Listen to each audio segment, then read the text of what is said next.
मैं जानता हूँ उनको। मैं तो राजस्व का राज्य मंत्री रहा हूँ, उसकी वो भाषा भी नहीं जानता होगा क्या है। और वो ग्रेजुएट तक नहीं है, बिना पढ़ा लिखा आदमी। वोटर लिस्ट में नाम होता अगर पढ़ा लिखा होता, जो ग्रेजुएट स्नातक की वोटर लिस्ट बनी है उसका नाम, वो पढ़ा लिखा होता तो करता। वो मुझसे बात कर रहा है, उसके जैसे मैंने कितने आधा रिशा मैंने पढ़ा के फेंक दिया। मुझ पे आरोप लगा रहे हैं कि हमने कुछ कराया नहीं। उन्होंने क्या कराया? भाई मुझसे कह रहे थे वो रोड पे सब उखड़ गया है। अरे पिछले साल भर से तुम विधायक हो, रोड उखड़ गया है तो साल भर में तुम्हें गड्ढे नहीं भरवा मिले?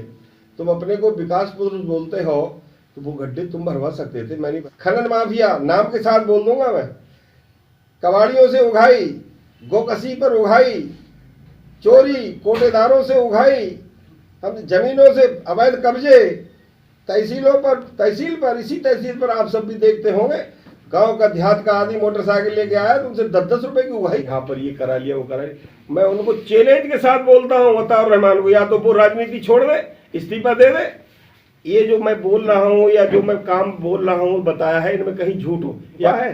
10,000 गायों की खालें उनके घर में पकड़ी गई, 3 ट्रक गोमांस उनके घर में पकड़ा गया। दोस्तों आदाब, मैं हूं साने आलम और आप देख रहे हैं BBC 24 न्यूज बेहड़ी बरेली से। पूर्व मंत्री छतरपाल सिंह गंगवार ने प्रेस कॉन्फ्रेंस में कहा, विकास तो बीजेपी ने ही कराया है। साथियों, आज मैं बात कर रहा हूं उत्तर प्रदेश के जिला बरेली के विधानसभा क्षेत्र 118 बेहड़ी की। आपको बता दें कि अभी 2 दिन पहले बेहड़ी विधायक अताउर रहमान ने प्रेस कॉन्फ्रेंस करके पूर्व विधायक एवं राजस्व राज्य मंत्री छतरपाल सिंह गंगवार पर 5 साल विकास न करने के आरोप लगाए। पूर्व विधायक एवं राजस्व मंत्री छतरपाल सिंह गंगवार ने प्रेस कॉन्फ्रेंस में क्या कहा, बड़ी ध्यान से सुनो। बेहड़ी की सपा के विधायक अताउर रहमान के द्वारा प्रेस कॉन्फ्रेंस के माध्यम से मुझ पर कुछ आरोप लगाए गए। मैंने कोई काम नहीं कराया, मेरे द्वारा कार्यों का विवरण जो भी है, मैंने अगर विकास नहीं कराया है तो मैं उसका विवरण आपको अभी प्रस्तुत करता हूँ। मेरे पर आरोप लगाया है 5 वर्षों में क्या कराया, अब तक बताया नहीं कभी। मैं जब विधायक था मैंने नहीं कराया, मैं उसका अभी दूंगा आप सब लोगों के लिए, और आपके माध्यम से आम लोगों तक वो बात पहुँचे ऐसी अपेक्षा। मेरे द्वारा अभी भी, मैं अभी 3-4 दिन 5 दिन पहले लखनऊ गया था तो कुछ एक विकास के काम माननीय मुख्यमंत्री जी को पत्र के माध्यम से मैं देकर आया था, और वो मीडिया ने प्रकाशित कर दिया, सोशल मीडिया ने प्रकाशित कर दिए, और उस पर उन्होंने टीका टिप्पणी की थी। तो उस पर उन्होंने जो कुछ भी बोला उसका मैं आपको बताना चाहूँगा। मैंने कब कब क्या क्या किया। अभी उन्होंने बोला कोई विकास नहीं कराया, तो मैंने पुलों के संबंध में 3 बड़े बड़े पुल उनको शायद नहीं दिखे।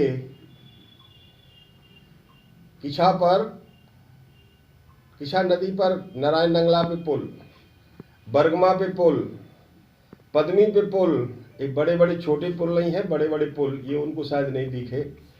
उनको Shergarh road, Sheeshgarh road, Banjariya road, कताई मिल रोड, जिनको वो सब अपना बना बताते हैं, मैंने बनवा दिए। ऐसे ही ये उत्तम नगर को रोड जाता है मंडनपुर से, ये रोड उनको नहीं दिखे। मैंने लिखा था पत्र में कि रेलवे क्रॉसिंग पर अब जाम लगता है बहुत भयंकर। रोजाना ट्रेन चलने लगी हैं, ज़्यादा चलती हैं और संख्या बढ़ गई है। इसके कारण से लोगों को परेशानी हो रही। इस पर फ्लाईओवर बनाया जाए, ये मैंने माननीय मुख्यमंत्री जी से अनुरोध किया कि वो अपने माध्यम से शासन को, भारत सरकार को कर देंगे तो वो पुल बन जाएगा। ऐसा मैंने लिखा था। पहले भी मैंने पत्र लिखे थे, ये वो पत्रों के मेरे पास तारीखें भी हैं। 20 अप्रैल 2018 को, 23 अक्टूबर 2019 को मैंने लिखा है पत्रों के संबंध में। ओवरब्रिज पर बनाया जाए, 28 नवंबर को 2018 को मैंने पत्र लिखा है, मेरे पास पत्र की कापी है। मैंने सड़कों के निर्माण के समय 18 मार्च 2018, 28 अप्रैल 2018, 7 दिसंबर 2019, 9 फरवरी 2020 उस शासन को पत्र लिखे कि निर्माण कुछ उसमें से निर्माण भी हुए, कुछ अभी भी शेष है। मुझ पे आरोप लगा रहे हैं कि हमने कुछ कराया नहीं। उन्होंने क्या कराया? अताउर रहमान ने क्या कराया? एक रिछा जाना वाला मार्ग, और वो भी कुंडरा तक, बालपुर तक का 1.5 किलोमीटर हिस्सा छूट गया, आज तक नहीं बना। मैंने पिछली 3 साल पहले 4 साल पहले उस पर कब चौड़ा था, सीसी डलवाया। पानी के भराव के कारण से वहाँ संकट होता था, सीसी रोड डलवा के मैंने उस रोड को जुड़वाया, पीलीभीत से जुड़वाया। ये वो पैसा कहाँ गया? आखिर उसको कमीशन में खा गए, काहे में खा गए? आखिर क्यों नहीं बन पाई? मुझसे कह रहे थे वो रोड पे सब उखड़ गया है। अरे पिछले साल भर से तुम विधायक हो, रोड उखड़ गया है तो साल भर में तुम्हें गड्ढे नहीं भरवा मिले? तुम अपने को विकास पुरुष बोलते हो, तो वो गड्ढे तुम भरवा सकते थे, मैं नहीं भरवा पाया। मैं विधायक होता तो मैं भरवाता। फिर भी मैंने लिखा, मौखिक मैंने कई बार अधिकारियों को, इंजीनियर्स को बोला। और कम से कम उन्हें बोलते समय कुछ तो थोड़ी शर्म हया होनी चाहिए। कानून व्यवस्था की क्या हालत थी पिछली 2012 से लेकर 2017 तक, कौन कौन से तरीके की गुंडागिर्दी होती थी। खनन माफिया, नाम के साथ बोल दूंगा मैं, कबाड़ियों से उघाई, गोकसी पर उघाई, चोरी कोटेदारों से उघाई, हम जमीनों से अवैध कब्जे, तहसील पर इसी तहसील पर आप सब भी देखते होंगे, गांव का देहात का आदमी मोटरसाइकिल लेके आया तो उनसे 10-10 रुपए की उघाई करता था। वो आखिर कौन करता था? जितने ये बस अड्डे हैं, जीपों के अड्डे हैं, उनसे सबसे उघाई, महीना उघाई वसूली की जाती थी। एक कोई मौलाना बोला, कोई जने कौन वो जख्मी था, घायल थे, कौन थे, अंडे वाला, समझे, अंडे वाला, मुर्गी वाला, ये सब ऐसे यहाँ पर ये धंधे करते थे। ये शायद उनको ख्याल नहीं है, भूल गए होंगे, क्योंकि उन्हीं के कर्मों ने उनको इस औकात तक पहुंचाया। मैं तो उन्हें चैलेंज के साथ कहना चाहता हूं हमको कह रहे हैं विधायक, मंत्री विधायक कैसे बोल रहे हैं? अरे वो तो अपनी औकात से कभी बना ही नहीं। 2002 में विधायक बना, हमारी भाजपा की सहायता से बना 2002 में विधायक। 2017 में 7-8 हजार वोटों से हारा, मैंने हराया, वो तीसरे नंबर पर था। 2012 में 18 वोटों से मुझे कैसे करके हराया गया, ये सर्वविदित है। जनता ने उसे कब नवाजा? 2017 में वो तो तीसरे नंबर पर रहा, 45,000 वोटों से हारा। मैं अभी हारा हूं 2022 में। 2022 में 1500-1600 वोट मेरे कम रह गए। वो तकनीकी कारण है मेरे हार के, फर्जी वोटिंग वो सब कर लेना, ये मेरे हार का कारण है। और मुझे तो जनता ने नवाजा, 1,20,000-21,000 वोटों से जनता ने मुझे पूरा मेरे वो किया है, मेरे विकास कार्यों से जुड़ के किया है। वो तो यहाँ पर पिछले साल भर से तो दिखाई नहीं दिया है, डर के मारे प्रशासन घूम रहा है। उनको आजम खां बनाने के लिए, उनको मुख्तार अब्बास, वो कौन है, मुख्तार अंसारी बनाने के लिए प्रशासन घूम रहा है। उनकी छाती पे चलने वाला बुलडोजर इसलिए बचे घूमते हैं, और ज्यादा देर नहीं जा रही उसमें, वो काम भी होगा। क्या क्या उन्होंने कर्म किए हैं, ये उनको अभी औकात में नहीं है। हम इन बातों को बहुत ज्यादा कहीं बोलते नहीं हैं, कहते नहीं है ज्यादा, पर उनके कारनामों को सब जनता जानती, भेड़ी का आम आदमी जानता है। कैसे फर्जी मुकदमे लिखवा कर, अरे वो तो बोले जाते थे, वे कौन से वाले 307 विधायक, 307 दफा 307 विधायक बोले जाते थे। दे जवाब। मैं आप लोगों को बताना चाहता हूं, मेरी सरकार की कानून व्यवस्था आधार है। कानून व्यवस्था में सुधार किया है हमारी सरकारों ने। बिजली का उन्हें विकास नहीं दिखता। आज गांव हर गांव में बिजली, 18-18, 20-20, 22-22 घंटे बिजली। गन्ना की माफियागिरी होती थी, वो गन्ना की माफियागिरी खत्म। आप बता रहे हैं बिजली के तारों का केबल पड़ गई, सब जगह बंद हो गया। वो सब धंधा जो चलता था बिजली का, बंद केबल से। हर गांव में बिजली की लाइन, घर घर बिजली, घर घर मीटर, ये सब काम हो गया। घर घर शौचालय, घर घर जल आपूर्ति की व्यवस्था, इस समय काम चल रहा है बहुत तेजी के साथ। हर गांव में सीसी। मैंने सड़कों के बारे में बोला है, तुरंत विकास योजना के अंतर्गत सीसी निर्माण 24 स्थानों पर हुआ। पावर हाउस बनाने का काम 4 पावर हाउस, कथरिया का, गुलड़िया, आता हुसैन, कटाई मिल पे, और बहेड़ी नगर में ये 4 पावर हाउस मेरे कार्यकाल में बने। कॉलेजों का, राजकीय कॉलेज का निर्माण, रिछा में डिग्री कॉलेज, शिलान्यास कर देना ये वो नहीं होता है, बनकर खड़ा हुआ मेरी सरकार में, मैंने उसकी पहल की। और 8-9 और college, ITI college, GTI college, Faridpur में ITI कॉलेज, ये सब तैयार हो गए और सब लोकार्पण होना मांगते हैं। ये सब अभी हुए हैं। और यहाँ तक गौशाला, 4 गौशाला का निर्माण, भेड़ी में कान्हा गौशाला, दमखोदा में गौशाला का निर्माण, कचनारी गांव है कुंडरा कोठी पे, वहां पर 90 बीघा में गौशाला निर्माण, चाचैट पर गौशाला निर्माण मैंने शिलान्यास किया और काम वहां पर प्रगति पर है। ऐसे ही बड़े बड़े शब्दाग्रह, जाजूनगर में भेड़ी में शब्दाग्रह, फरीदपुर टाउन एरिया में शब्दाग्रह, राठ कल्याणपुर में शब्दाग्रह, दमखोदा में शब्दाग्रह, रिछा में शब्दाग्रह, मितापुर में, ये सब बड़े बड़े 25-25 लाख रुपए की लागत से इसी मेरे कार्यकाल में हुए। शमशान साइड 130 स्थानों पे छोटे छोटे शमशान साइड और उनके रास्ताओं का विकास कार्य मेरे द्वारा किया गया। अस्पतालों में 50 बेड का अस्पताल वो अपना बता रहे हैं, हमारी सरकार में बना है, बहेड़ी में बना है। मल्लपुर में आयुर्वेदिक कॉलेज बना है। नगर पंचायत फरीदपुर में सामुदायिक केंद्र बना है। बहेड़ी का सामुदायिक केंद्र में कोरोना के टाइम में ऑक्सीजन प्लांट लगा, मेरे टाइम में लगा। बड़ी बड़ी सड़कों में बहेड़ी शीशगढ़, बहेड़ी कताई मिल, बहेड़ी बंजरिया, बहेड़ी शेरगढ़, मंडनपुर उत्तम नगर मार्ग, खिरनी बांसबोज मार्ग, मगरी नवादा मार्ग का चौड़ीकरण, चुरैला बहादुरगंज मार्ग, सुकटिया से मसमासी का चौड़ीकरण, रिछा जहानाबाद में कुंडा कोटी बालपुर में फिर से निर्माण, रतनपुर नवा डांडी का सड़क का निर्माण। ऐसे ये काम लगभग 38 गांवों को, मजरों को जोड़ने वाला काम मेरी सरकार के द्वारा और मेरे द्वारा करवाया गया है। मंडी समिति से 35 सड़कों का निर्माण करवाया मैंने इसी पिछले 5 वर्ष में। गन्ना विकास परिषद से सड़कों का फिर से उनका मरम्मत का कार्य हुआ। 42 सड़कें थी ऐसी। स्टेडियम बनाए हैं, दमखोदा में स्टेडियम का निर्माण हो गया पूरा। डडिया नगला में जाओ, स्टेडियम 45 बीघे में 36 बीघे में बना है। मल्लपुर में 40-45 बीघे में स्टेडियम बना है, जाए देखें जाकर। ग्वारी के गांव में बारात घर मैंने बनवाया। मुड़िया नईवर्ष में एक छोटा बारात घर मैंने बनवाया। जगत एक गांव है बिल्कुल लास्ट शीशगढ़ के पास, बारात घर मैंने बनवाया। टोयला गांव में बारात घर मैंने बनवाया। इसी बहेड़ी के बांसी मठ पर एक 56 लाख की लागत से वहां पर उसका जीर्णोद्धार, एक बड़ा हाल का सत्संग भवन का निर्माण हुआ है।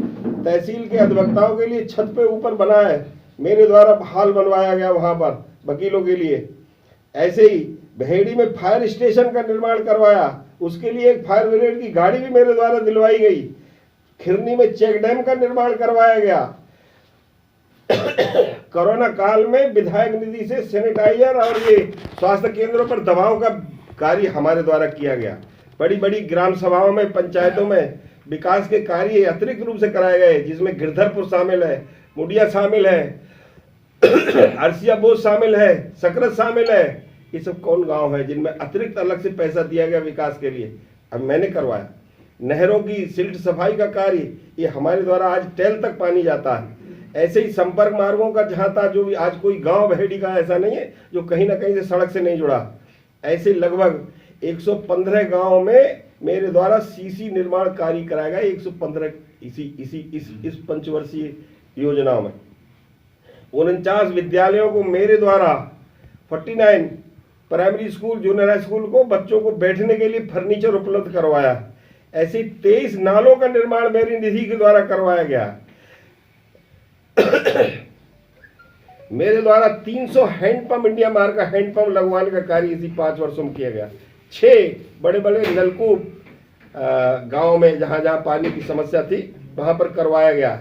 जल शक्ति मिशन से हर गांव जोड़ा जा रहा है, घर घर जल योजना के माध्यम से। ऐसे ही बहेड़ी ब्लॉक और दमखोदा ब्लॉक दोनों में भाजपा के कार्यकर्ताओं के द्वारा और विकास कार्य अभी भी प्रगति पर है। हर गांव में कुछ ना कुछ काम ऐसे चल रहे हैं। मैं इसकी आपको डिटेल दे दूंगा। ये सब विकास कार्य शायद उन्हें नहीं दिखते, उन्हें कोई उन बातों से कोई मतलब भी नहीं है। क्यों? क्योंकि उनकी नजरें तो माफियागिरी पे हैं। कैसी जबरदस्त गन्ने के मामले में माफियागिरी होती थी और कैसी लूटमार मचती थी, आज वो सब खत्म हो गया। हमारी सरकार में खत्म हुआ। प्रदेश सरकार ने उसमें विशेष रुचि दिखाई। और मैं विशेष रूप से बताना चाहता हूं महोदय कि ये जो उनके द्वारा जो बातें मेरे ऊपर आरोप लगाए गए हैं कि यहाँ पर ये करा लिया वो करा लिया, मैं उनको चैलेंज के साथ बोलता हूँ अताउर रहमान को, या तो वो राजनीति छोड़ दे, इस्तीफा दे दे। ये जो मैं बोल रहा हूँ या जो मैं काम बोल रहा हूँ बताया है, इनमें कहीं झूठ हो, या फिर मैं राजनीति छोड़ता हूँ। मैं अपने घर परिवार को किसी को भी साथ में इस ढंग के कामों में नहीं लगाता। मैं करता हूँ, मैं राजनीति कर रहा हूँ तो मैं करूँगा। और मेरे पे कोई इस ढंग का आरोप लगाते हैं, उन्होंने अपने घर में सड़क बनवा ली, उन्होंने अपने घर का कोई वो निजी वो कर लिया, मैं उन्हें चैलेंज करता हूँ, बताए तो कहाँ का बता रहे। देवीपुरा पे सड़क, अरे मेरे नाम में कहीं जमीन है, क्या है, कहाँ पत्थर है, मुझे तो ध्यान में भी नहीं आ रहा। मैंने अगर किया है अभी इस्तीफा, या फिर वो इस्तीफा दे दें, या मानहानि के मुकदमे के लिए तैयार रहे। इस ढंग की हल्केपन की बातों को बोलने का मेरा स्वभाव नहीं है। मैं घटिया दर्जे की बातें नहीं करता हूँ। क्या ये किसी से छुपा है? 10,000 गायों की खालें उनके घर में पकड़ी गईं, 3 ट्रक गोमांस उनके घर में पकड़ा गया। ये किसी से झूठ है क्या? और सफेद पोशों ने, उनके भाइयों ने, उन्होंने सबको उसको बचाया, केस को सब दबाया। ये उनके कार्यकाल का हाल है ये। और इसी के कारण से जनता ने, इस भेड़ी की जनता ने उनको निकाल के बाहर किया था। 45,000 वोटों से हराया था 2017 में। अगर उनके कारनामे ढंग के होते तो वो शायद जीतते, लंबी जीत जीतते, अच्छी पारी खेलते। और मुझे जहां बोल रहे हैं, मैं विधायक नहीं हूं। अरे मैं तो इतने के बावजूद भी चलो थोड़े से मार्जिन से हार गया, पर मैं तो 1,20,000 वोट फिर भी मैंने लिए। अगर मैंने ऐसे कर्म किए होते जिसको वो बोल रहे हैं, तो मैं भी लगभग 10-20, 50,000, 1,50,000 वोटों से हारता। मैं आप सबको कहना चाहता हूं कि ये झूठेपन की बातें, हल्केपन की बातें, ये बातें बोलने का मेरा स्वभाव नहीं है। अध्यापक हूं और अध्यापक की सीमाएं और मर्यादाएं अभी भी मेरे अंदर से जाती नहीं है। राजनीति अपनी जगह है, कहीं विकास के कार्य है, मैं तो हर प्रकार का सहयोग करता हूं। मैं अताउर रहमान के सामने गया, उनके घर पर गया जिस समय पर सरदार पटेल की स्टेचू बनाने के लिए लौह संग्रह का कार्य हो रहा था। रिक्शा में बैठा था, उधर से निकला तो फौरन आओ साहब, आओ घर पे आओ, हमारे चाय पियो भाई, चलो। मैं उनके घर चाय पीने गया और मैंने कहा मैं ऐसे ऐसे काम से आया था, सरदार पटेल की स्टेचू बनेगी, आप भी इस कपड़े पर हस्ताक्षर करिए। उन्होंने हस्ताक्षर किए। फिर मैंने मजाक में उनसे कहा अब ये मैं दिखाऊंगा, सपा कार्यालय को भेजूंगा कि देखो राम जन्मभूमि और सरदार पटेल की स्टेचू बनाने के लिए अताउर रहमान, बफाउर रहमान भी सहयोग करते हैं। मैं तो मजाकिया उसमें कह लेता हूं। और जहां पर बात रह गई, एक है डैम, मिनी वो कौन सा डैम, खमरिया डैम। खमरिया बांध बनाने के लिए 2012 में मैं हट गया था, जब हार गया 18 वोटों से। उस समय पर इसी बफाउर रहमान को मैंने कहा कि मैंने ये काम आगे तक बढ़ा दिया है और वित्त में फाइल पड़ी हुई है, थोड़ी पैरवी कर लेंगे विधायक जी तो वो पैसा मिल जाएगा और यहाँ पर बन जाएगा। मैं विपक्ष की, विधायक की सीमाएं जानता हूँ, लिखा पढ़त करने में कोई बात नहीं है। उन्होंने कह रहे हैं मैं पत्र लिखता हूँ, सड़कें बन जाती हैं, उनके पत्रों से सड़कें बन जाती, फिर तो कोई बात ही नहीं थी। पत्र लेखन में, प्रश्न उठाने में, विधानसभा उठाने मेरा रिकॉर्ड है, गिनीज बुक में दर्ज होगा अगर वो सब रिकॉर्ड निकाला जाए तो। इतने प्रश्न मैंने लगाए, पर विपक्ष में कहीं विपक्षी की कौन सुनता है। और इसलिए वो काम आज तक ठंडे बस्ते में है। 57 करोड़ रुपए का सैंक्शन उस खमरिया बांध के लिए मेरे द्वारा करवाया गया था। ये ठीक है कि हम उसको अभी निकलवा नहीं पाए। उस बांध को बनवाने के लिए मनरेगा से मैंने 2-2 बार, 3-3 बार हर वर्ष उसमें बनवाने के लिए लोगों से, सरकार से, डीएम से, प्रशासन से, स्थानीय प्रशासन से मैंने बांध बनवाने का काम किया है और बनता है। लोग उसमें राजनीति चाहे जितनी करें कि साहब हमने करवाया, कि हमने करवाया, ये नहीं हुआ, वो नहीं हुआ, ये बातें चाहे जितनी कर लें, पर हमने किया। हमारे सांसद, हमारे माननीय वरुण गांधी जी सांसद और उनकी माता जी वहां पर खिचड़ी खा के आई थी, खमरिया बनवा क्यों नहीं दिया? मैं जानता हूं जिस दिन मैं लगूंगा उसी दिन ही उसका निर्माण होगा। जिस दिन मैं लगूंगा, मेरा हाथ लगेगा, मेरा दिमाग लगेगा, पूरी ताकत लगी, उस दिन बनेगा और करवाऊंगा। मैं विधायक नहीं हूं तो भी क्या हुआ, विधायक से ज्यादा हैसियत मेरी माननीय मेरे मुख्यमंत्री मुझे मानते हैं और उस काम को मैं ही करवाऊंगा, बनेगा। ये सब अपने जो राजनीति जिसे करनी है करें। मैं ये ठीक है विधायक नहीं हूं तो भी उससे ज्यादा, वो तो दर्जा राजमंत्री रहा है, उसको ध्यान नहीं है दर्जा क्या होता है। दर्जा राजमंत्री तो वो भी रहे हमारे अशोक बालियान जी, वो भी दर्जा राजमंत्री रहे, साहेगढ़ में रहे, एक सहागढ़ में रहे दर्जा राज्य मंत्री, मैं जानता हूँ उनको। मैं तो राजस्व का राज्य मंत्री रहा हूँ, उसकी वो भाषा भी नहीं जानता होगा क्या है। और वो ग्रेजुएट तक नहीं है, बिना पढ़ा लिखा आदमी। वोटर लिस्ट में नाम होता अगर पढ़ा लिखा होता, जो ग्रेजुएट स्नातक की वोटर लिस्ट बनी है उसका नाम, वो पढ़ा लिखा होता तो करता। वो मुझसे बात कर रहा है, उसके जैसे मैंने कितने आधा दिशा मैंने पढ़ा के फेंक दिया। कहाँ की बातें कर रहा है वो? 38 साल मैं भी कहीं कॉलेज में पढ़ा चुका हूँ, वो मुझसे बात कर रहा है। और बात करना है मेरे आमने सामने बात कर ले। ये मीडिया, फेसबुक और सोशल मीडिया, इसका मुझे शौक नहीं है, मुझसे आगे बात कर ले। अभी जिस दिन नामांकन हो रहा था स्नातक वाला, मेरे सामने पड़ गया, मैंने तो हाथ मिलाया, और उसके अगले दिन को स्टेटमेंट दे रहा। चलो वो एक व्यवहारदारी अपनी जगह है, आपस में सम्मान एक दूसरे का करना अपनी जगह है। हमारा जनप्रतिनिधि है, जनता ने उसको चुना है, हम उस जनप्रतिनिधि के नाते से उसका सम्मान करते हैं। पर वो इतनी घटिया सोच का, इतनी बेवकूफ़ी भरी बातें करने वाला, मैं चलो उस जनप्रतिनिधि के नाते से उस जनता को सम्मान करता हूँ। जिस जनता ने उसको वोटों से नवाजा है, जिताया है, उस जनता का सम्मान है, वो उसका सम्मान नहीं है। वो इस लायक नहीं है, इस औकात लायक नहीं है। मैं और ज़्यादा विस्तार में नहीं जा रहा हूँ, और आप सबसे अपेक्षा करता हूँ कि जिस किसी को भी मैंने जो बोले हैं, अभी बहुत सारे काम बोले नहीं, ये उत्तर प्रदेश और भारत सरकार के द्वारा योजनाएं हैं, इतनी योजनाएं इन्हें बोलने में भी इतना ही टाइम और लगेगा। इसलिए मैं आपको पत्रों के माध्यम से देना चाहता हूं मेरी सरकार ने क्या क्या किया है, क्या करवाया है, क्या अरमान है। पूरे दुनिया में भारत का, हिंदुस्तान का गौरव बढ़ाने वाला हमारा प्रधानमंत्री, सबका साथ, सबका विकास, सबका विश्वास, सबको साथ में लगाना और सबको कहीं ना कहीं विकास की मार्ग में उनको सबको सहयोगी बनाना, ये हमारी सरकार करती है। किसान सम्मान निधि हो, चाहे अग्निपथ योजना हो, चाहे आत्मनिर्भर भारत रोजगार योजना हो, ऐसे कितने ही विभाग हैं। गरीबों को खाद्यान्न वितरण हो, आवास योजना, घर घर आवास, हर एक को आवास। इसी बहेड़ी में इतने आवास बने हैं, इतने पैसा खर्च हुआ है, करोड़ों रुपए मेरे पास वो भी है। नगर पालिका को मैंने क्या दिलवाया, मैंने रिछा टाउन एरिया को क्या दिलवाया, मैंने फरीदपुर टाउन एरिया को क्या दिलवाया, वो मेरे पास रिकॉर्ड है अपने आप में। मैं आप सबको और ज़्यादा विस्तार में नहीं ले जा रहा हूँ। हमारे प्रदेश सरकार की योजनाएं, दिव्यांगजनों के लिए योजना, बेटियों की विवाह की योजना, दिव्यांगों को पेंशन की योजना, किसानों का कर्जा माफी योजना, किसान सम्मान निधि के नाम पर उनको कहीं ना कहीं सहभागी बनाना, गाँव में गौओं के विकास के लिए, आवारा पशुओं के विकास के लिए योजना, ऐसी कितनी योजनाएं मैं गिना सकता हूँ, ये पेज के पेज भर जाएंगे। मैं आप सबसे आग्रह कर रहा हूँ कि आप सब लोग का बहुत बहुत धन्यवाद है, और आप लोग जितना विस्तार दें, जरा जनता को जरा अवगत तो कराएं। और जिस किसी को भी मैं अगर गलत बोल रहा हूँ तो ये फाइलें रखी हैं, आप देख लीजिए कब कब मैंने पत्र लिखे हैं। वो पत्र कोई ऐसे फर्जी पत्र नहीं है, ये सब वास्तव में लिखे गए पत्र, उसके आधार पर मेरी सरकार ने मेरी बात को तवज्जो